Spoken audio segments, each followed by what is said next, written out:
I'm really thrilled that joining us today we have Dr. Marco Kirsch. He's a gastroenterologist at the Cleveland Clinic, and he's appearing today because he is also an author on Substack, and he writes as a GI doc with a very interesting point of view and perspective on the doctor-patient relationship, and he's going to have some really interesting things to say about that with us today. So please welcome Dr. Kirsch, everyone. I'm a very conservative gastroenterologist, and I'm wired that way. It's not like I developed into that. I was this way even as an intern. I was the intern or the resident that would be saying in conference, "Why is this person getting another CAT scan? They just had a CAT scan." That was me. And I think it's the way my uh, brain is wired, but I've stayed true to that medical philosophy throughout.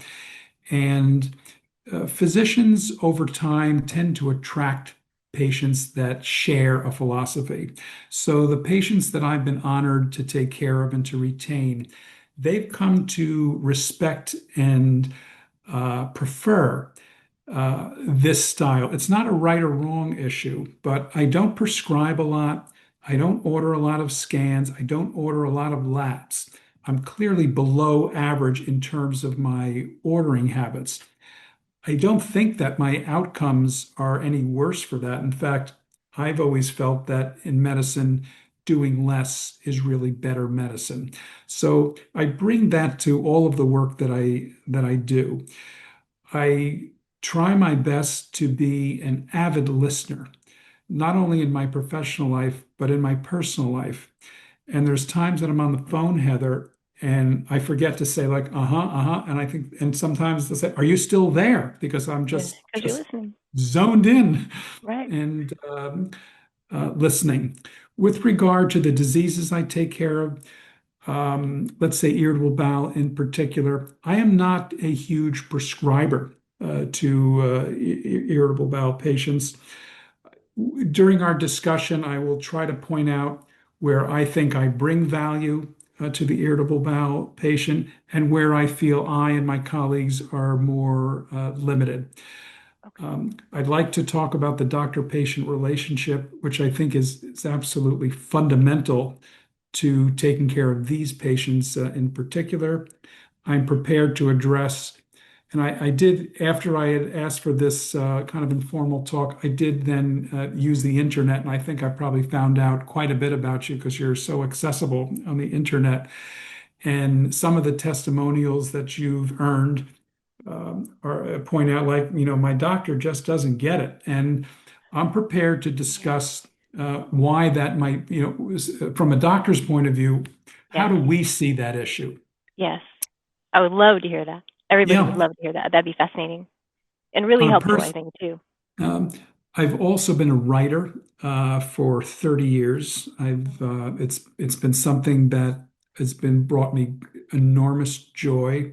I love the process of writing where I think through a subject, where I argue with myself or others and decide who has the better argument here. And I just came to Substack in the last few months. I've been blogging on another platform for about 20 years. Oh, wow. And I'm very appreciative. Just want to express my appreciation because I've gotten a somewhat of a boost Oh, from you, well, and I good. just want to say thank you Oh, well, thank you for for the that. interview. I Yeah. appreciate it. Thrilled. So I'll give it to you at this point. Okay. Well, I'd love Yeah. to have you segue right into what you had mentioned. What is it that you think patients are looking for from their doctors that isn't what they can get, and what do you think they should be looking for that they can get? What would you recommend to your IBS patients? Well, let me share my overall approach to irritable bowel patients, which are predominantly younger females. It's not exclusively younger females, but that is the general profile of the irritable bowel patient. And I think that's borne out in various studies. So when I am seeing a new individual with irritable bowel, perhaps from another doctor, labeled as such, my initial obligation, it doesn't mean my obligation will be on that initial visit, but my obligation to that individual is to decide whether I feel that that diagnosis is secure or more work needs to be done because the symptoms of irritable bowel can certainly masquerade many other conditions. So the patient and I will reach an understanding at some point that we feel the diagnosis is secure. Similarly, if I have an established, securely diagnosed irritable bowel patient that comes to see me with issues, I'm obligated to that individual to make sure has some new medical issue come onto the scene and simply not once labeled irritable bowel every time that individual comes in to say, oh, it must be your IBS. Well, Right, right, IBS right, patients, they can develop any other condition. So right. I do my best to keep my mind open. Is there something else that needs to be done? So that's my overall. I want to first be comfortable that the diagnosis is accurate. Okay. I think it's interesting you said young women, because I know that the average age of diagnosis is maybe on the younger side, young adult women. But I feel like most of the people that I hear from who are looking for help are older women, even though they maybe were diagnosed years ago. They're still struggling, even though they're in their 40s or 50s or 70s or 80s or 90s, which seems like it's very interesting and also perhaps a very sad commentary about IBS that they have been struggling with this for not just years but decades. Do you see that in your practice, or do you really just mostly see younger women? Well, in my practice, and I'm just thinking on my feet on this, I believe they are predominantly women in their 20s and 30s. Oh, wow. But of Okay. course, young women become middle-aged women, and that may be when you're coming Yeah. across them. So it's an interesting observation. Certainly, after being in Yeah. practice so long, I'm seeing irritable bowel patients at both ends of the spectrum, Okay. including into their 80s, Right. whatever. Right. Yeah, Okay. Do you think that's changed over the years? Have you seen not any shift really. in I age? mean, No. I No. haven't seen that, and I haven't read that, and I can't explain it. It's just there's why should that be? I don't have Yeah. an answer for it, but that's been kind of a reproduced observation that studies have confirmed over and over again. Okay. So let's see you have a patient and you know you've secured the diagnosis. You both feel confident that yes, this is right. They really do have IBS and nothing else has come into play. Then what would you like them to ask you? Or if you were the IBS patient at that point, what would you ask your own GI doctor? And what wouldn't you ask? What would you think is just pointless or going down a rabbit hole? Well, you're asking me a little bit to role play as if I'm the patient, A little bit, a little and bit. uh, if I may, I'm going to share with you the physician's approach. I think it'll get to where your question comes from. Okay. I think that, and I've learned and I've improved. I mean, I've improved in this task. The most important thing I can do is to establish a solid and trusting doctor-patient relationship. And while I try to do that with all of my patients, I think in the irritable bowel individual, it's absolutely critical. Yeah. And these are individuals that often have come from other uh, medical professionals. They may be dissatisfied. I have heard over the years that, yes, I saw another professional and they just didn't listen to me or they rushed me. Yeah. None of that works. So that's what I try. If I can get to the place where the patient trusts me, we have a solid relationship, I think it opens up just many avenues for healing. I'm also extremely respectful of the patient's knowledge of his or her own body. And all the time, I am sure you have had this experience, probably much more than I have. A patient comes in having discovered some intervention, dietary or otherwise, that has been very helpful. I can't look it up anywhere. It's never been studied, but this individual brings that experience to the office, and I respect that, and that I use that to help advise that individual. Do you follow me on that? I do, and it makes sense. Yeah, And I yeah. hear from the other end of it where patients say, "Oh, I told my doctor about your diet info. I told my doctor about this." Yeah, that comes up all the time. I took the info or the products or whatever that helped me to my doctor. to show them and also to tell them this is what's working for me. So it's nice to hear the doctor side of that you appreciate that from patients. And for me personally, I've become, with time, maybe a little more wisdom, less judgmental. I think in the earlier part of my career, I was much more medical evidence based. And while I haven't abandoned that, I'm much more inquisitive and tolerant of a patient's discovery of some beneficial remedy, even if it hasn't, gone through the scientific Yeah, process. I think there's been some growth on my yeah. part with that, and I'm pleased about that. Oh, that's nice to hear. I feel like Yeah. there's been changes in that as well, that things that didn't have clinical evidence or studies on them 20, 25 years ago, now a lot of things do. Things that patients Hmm. were using. I know things that I was using for myself, like enteric peppermint capsules, like soluble fiber instead of insoluble.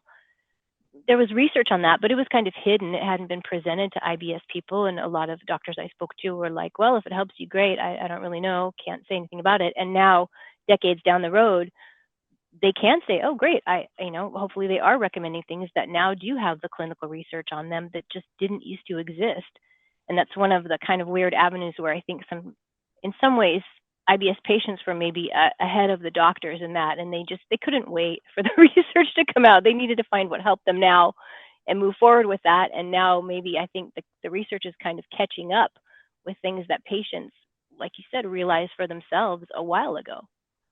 I think you're so right, and that was I like the way that you put that the irritable bowel patients were ahead of the medical professionals, and I Love absolutely it. understand that.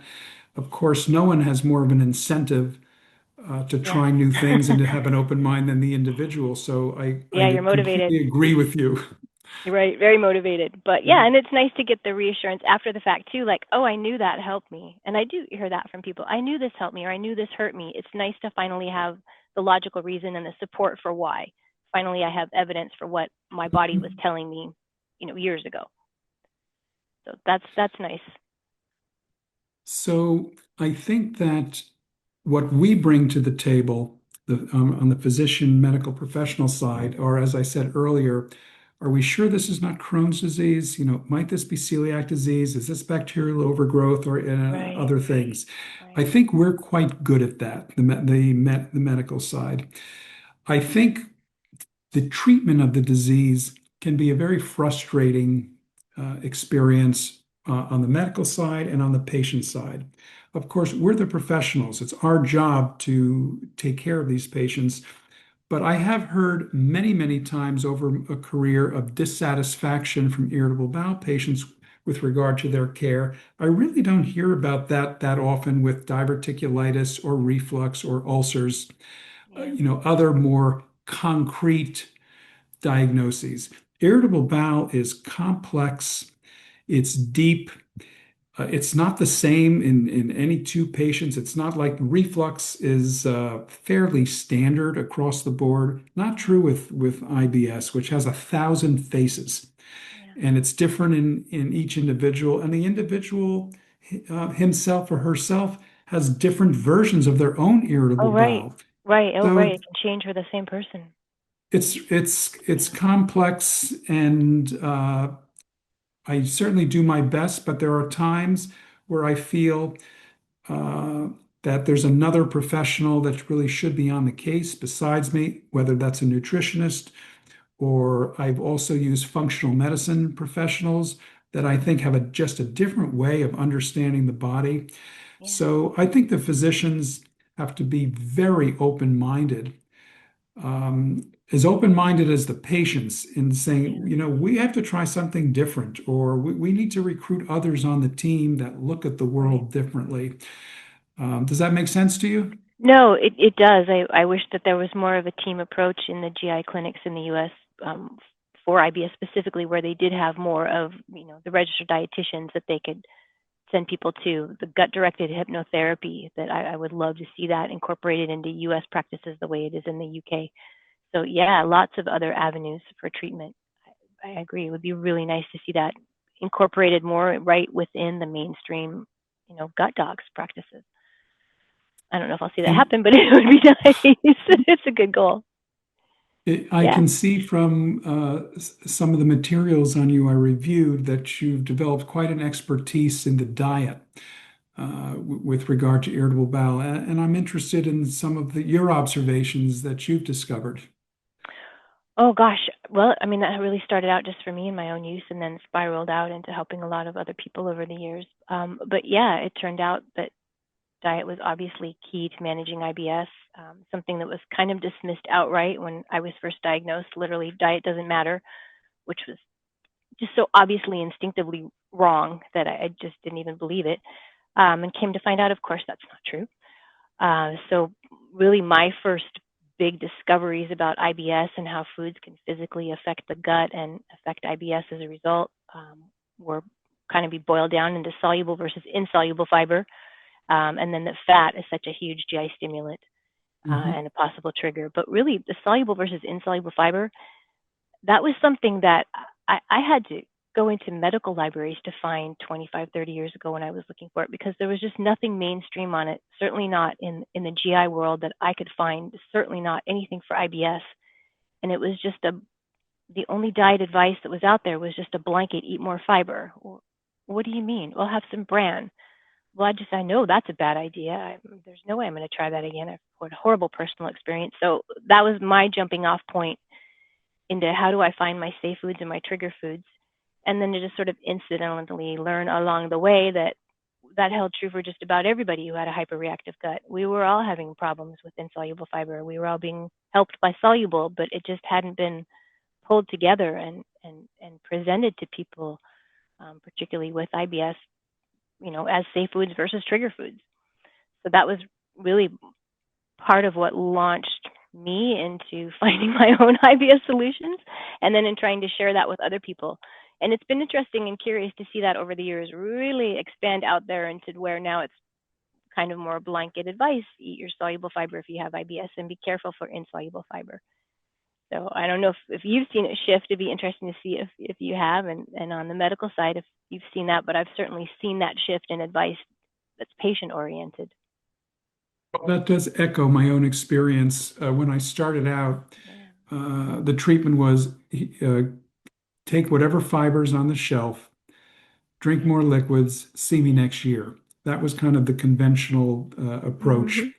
Yeah. And yes, progress has been made, but it's astonishing still how little, at least on our side, we understand the role of nutrition in health and in particular disease. I think that is changing. I'm reading more and more about other Yeah. diseases and a nutritional dietary approach to them.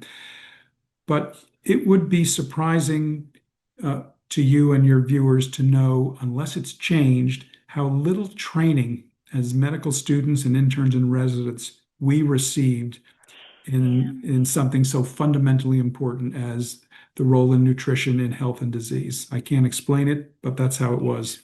I've heard that. I've heard that over and over, to such a degree that I've told patients don't. You kind of have unfair expectations of your docs if you are expecting them to be able to delve into this world and give you dietary advice that's not their area. They probably don't have the background, and maybe can refer you to a registered dietitian. But yeah, I think people don't know that. They don't realize that, particularly in the GI world. They think, well, it's food. I'm eating it. It's going through my GI tract. You've got to know about this. It's such a fundamental part of my problem and my symptoms. And there's a big disconnect there. So I Well, hope that that's getting better.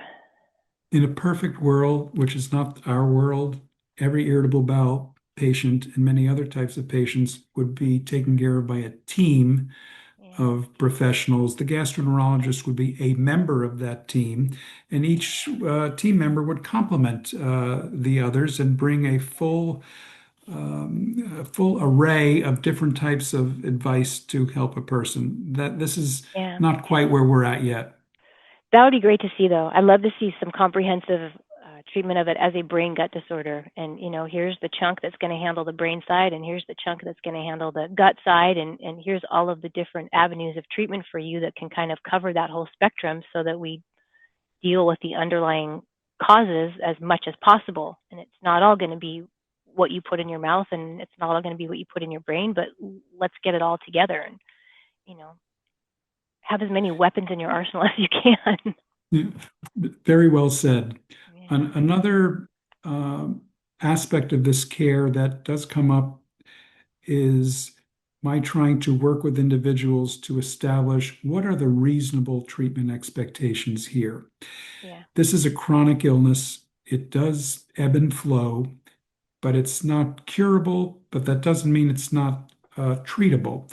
right. But at times, I try to help a patient establish a what I hope is a reasonable treatment expectation, which might not be feeling perfect. Right. It might be feeling as good as they can.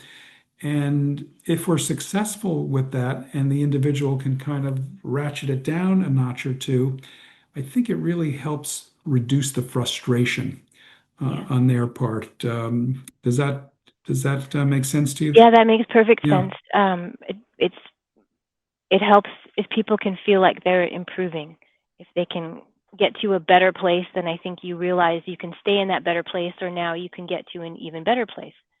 So you can keep making progress. If you can make that first step, you realize things can get better, and hopefully it's something that you had control over. Now you feel like maybe you're more in power and you're not as helpless and you don't know what's helping or hurting. So you can keep moving forward.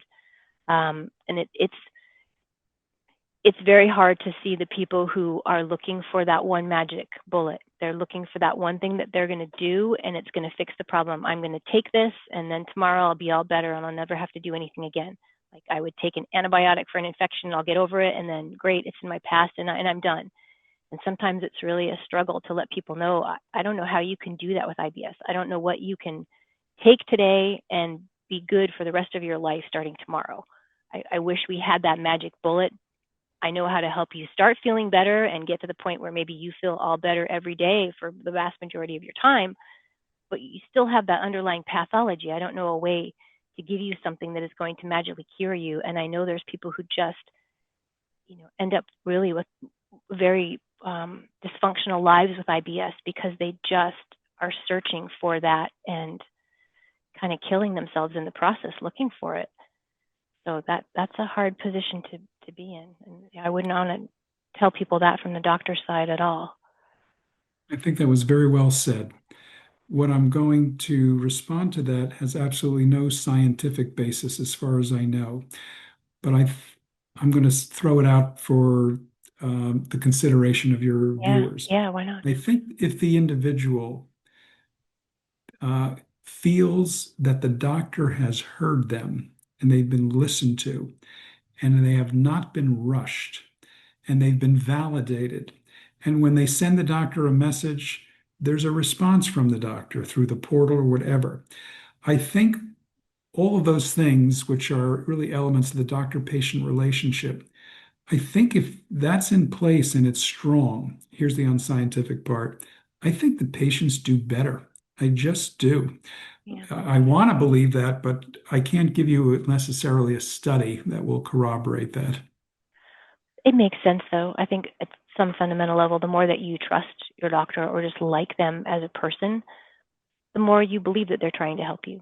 And when they tell you, this is what I can do and this is what I can't do, you're more likely to believe them instead of thinking that they're just, blowing you off. They just are trying to get rid of you. So I've had doctors in other fields where I just adore them and love them and Hmm. never had a problem if they didn't know something. If I asked them something and their answer was, I don't know, I just like them more and respected them more as doctors instead of having the response, well, that's not really a problem, or, well, you're fine, or that doesn't really exist. Don't dismiss my concerns. It's okay if you don't have the answer to them. I'm reasonable. I don't expect you to know everything, but it does make me trust someone more as a doctor and want to continue with them more when they admit they don't know everything, or this is the limits that we have in research, or I don't know why. I don't know. Sometimes with IBS a lot, that's the answer. I don't know. We just don't know. Maybe we will a year or two from now, but right now we just don't.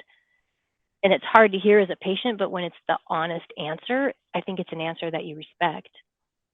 I would. I couldn't agree more with what you just said. I'm sorry I didn't say it myself. You said it so well. Well, I find that not just in the doctor's office, but in my life in general. yeah, Just be honest. You're not right. expected to know everything. And the patients, as you point out, they will understand if you're simply Right. don't know the answer to that. Right. And sometimes how would you? And sometimes maybe there's more information coming. Maybe in a follow-up they'll have more information or there's other resources to point people to, but you do have to have reasonable expectations, I think. Yeah. I agree. Well, what would you like your IBS patients to ask you?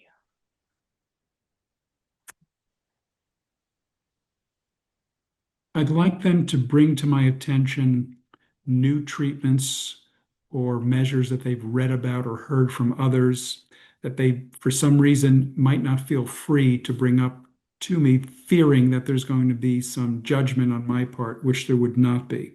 So I would like that both sides of the relationship are honest.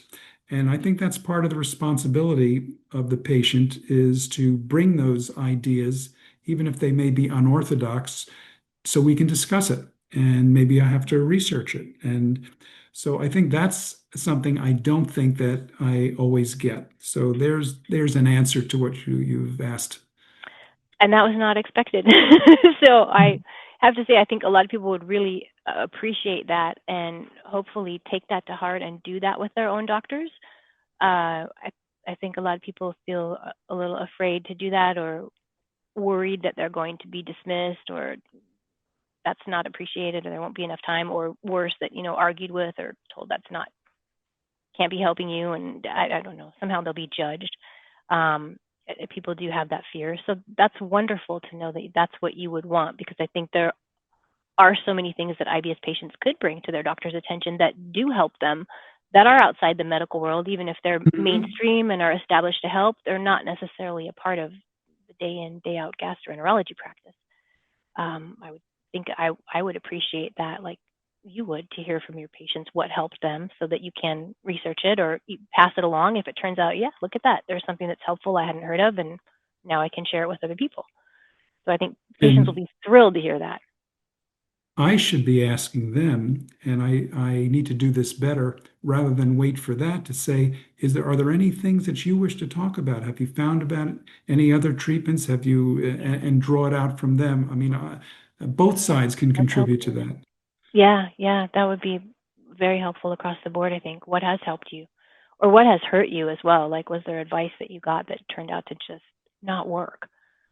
Because that still happens too. People, I think, are told to do things that are still maybe actively going to hurt them. Right. So that would be good. They might be doing things that they're just not telling you that they should stop. Well, Yeah, there's a lot of trial and error involved in this process, and there is. you can make a well-meaning and rational recommendation and then learn, well, that didn't quite land where I wanted it to. Yeah, or got Um, taken out of context, or there's other things going on people aren't mentioning. Yeah, yeah. It feels like everything can impact IBS, like just everything in a person's world. That makes it hard. Well, but I remind myself and these individuals, you can always be better than you are. We just have to struggle to find the path, but you can be better, and I believe that. And I think that that's a helpful and hopeful um, position for the patient to latch onto. It is. It is. It's important Yeah. for them to know you can be better. If you do not have to live in pain. This can get better. This Hmm. constipation and diarrhea, this can get better. Maybe even get resolved. Maybe get resolved most of the time. There's so many different things that you can try that will help you. Nothing that should hurt you in the first place. You're not going to have to power through something to get to that, reward. That if you can at least get on the road headed in the right direction and take a step, you're a step farther than you were. And if you keep heading in the right direction, eventually you're going to get pretty far down that road and things are going to be a lot better. You just have to be headed in that right direction and keep moving forward. And maybe you can't race to the end of the road, but if you keep walking, you will get there. That especially if, I feel like the constipation folks can take a while and a lot of reassurance that it's not going to get better overnight, but it is going to get better. The bloating is going to get better. So face in the right direction, head in the right direction, start walking that way, and things will get better. And I think that's true. And a lot of people eventually look back and realize how far they've come. like, my God, I didn't realize now I've been stable for quite a while, or I'm so much better than I was a year ago. And I just am suddenly realizing I don't even think about it as much as I used to, or I had a bad day and I'm realizing it's the first bad day I've had in a while now. And it kind of catches you off guard. You don't notice the absence of symptoms as much as you notice their presence. So I think it would be wonderful for people to hear that from their doctors as well, and to know it's not just a diagnosis and you're not going to die. So good for you. Good luck. Goodbye. Maybe I'll see you in 5 years for a colonoscopy. That's not helpful. But your attitude would be really helpful. People would really appreciate it. Well, we're all doing our best. Yeah. It's Trying, right? challenging. It is. And It is. Do you think yeah, IBS is the most challenging? it's very challenging. I mean, Really? we're relieved of the risk of a life-threatening condition. So we know that's off the table. So we're more relaxed about that. But because of its complexity and the really absence of a strong body of medical evidence of effective treatments, I mean, a strong body, Yeah. we just don't quite have the weapons available that we do in so many other diseases. Yeah. And it's a chronic illness. And a lot of the stuff that we recommend or the patient has tried doesn't work or doesn't work well enough. So I think it's very challenging on our side to keep open-minded, to keep engaged, and to not blow the patient off. Yeah. It's got to be frustrating too, I would think, in a field where there's so many things where you could have a surgical procedure that would fix something, or a drug that literally would cure something. Yeah. To be stuck with this disorder that's, it's going to come and go and come back again, and there's really nothing you can do to fix it. Just one and for all, you're fixed, you're done, you're cured, heal, and move on. It's gone. That it's a frustration for patients, but I've always thought that would be a huge frustration if I was a doctor as well. Like, I just can't fix these people and move on. They're going to keep coming back with the same problem. And it is. It's almost not a good fit for a medical fix. I don't know a better way to put that. Well, I follow your point, but I Yeah, remind myself when I need to, yes, I might be frustrated, but I'm not the most frustrated individual in the room right now and that's just true. trying to That's get true. myself grounded. Yeah, they are more frustrated. I'd be curious to know where you think the body of research is headed, where you think they're going to find the next treatments for IBS or approaches. Well, I think that the microbiome, the bacterial civilizations that live within our GI tract are increasingly more the focus of digestive disease and other researchers. Yeah. For instance, one of the medicines for IBS-D is Xifaxan. That's an antibiotic. It kills Yeah. germs. Uh, those patients improve after getting that antibiotic for 2 weeks. I'm not a large prescriber in general and of that medicine, but just that vignette I shared with you would make a person think, Yeah. well, it sounds like there's some bacterial Oh, sure. influence over irritable bowel. And so I think that's going to be a increasingly major interest of uh, research because fiber and antispasmodic or anti-pain medications, I think that I use them. I think they're quite limited. One of the frequent complaints that I confront is abdominal bloating. I believe this is something that I've seen that in your Oh, yeah. writings. People, yeah. Very, very difficult for gastroenterologists to unravel that enigma. I mean, as an example, that's probably of the irritable bowel the most difficult symptom that I have to deal with, as opposed to, constipation, diarrhea. We have fairly good tools for that. But it's not a day that goes by in my practice that I hear about, uh, distension and bloating. And Bloating. I Yeah. just wish we had more to offer. Yeah. I do think that's the toughest symptom for people to get rid of. Yeah. And tends to linger, tends to go with the constipation folks.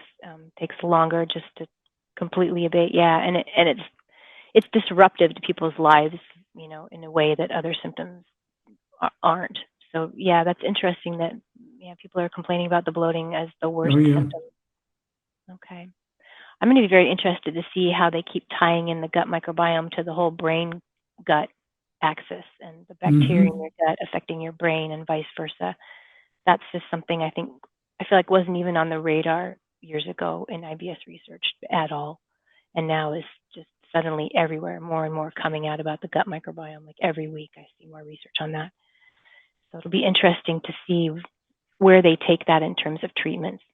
And, can you affect Well, your gut microbiome and how? hopefully brighter days are ahead. Yeah, yeah, I think So, so. I mean, from yeah, definitely from what you yeah. must have seen, and I know from what I've seen, it's a far cry from where it was Yes, a few it's decades going in the ago. right Not sure. direction, but we're not in the end zone yet. No, no, we're not. Mm. We're getting there. We're still running down the field. And I hope that this has been of value to all of your followers. I think this has been I hope extremely so. valuable. Yes, and I can't thank you enough. It was fun. Good, good. It was Yeah, wonderful information. We'll wrap it up then, and I will say very good. goodbye to And you. feel free to keep in touch. I I will. will. Thank you Thank you very All very much, much, Michael. Michael. Have a Have a wonderful wonderful right. day. day.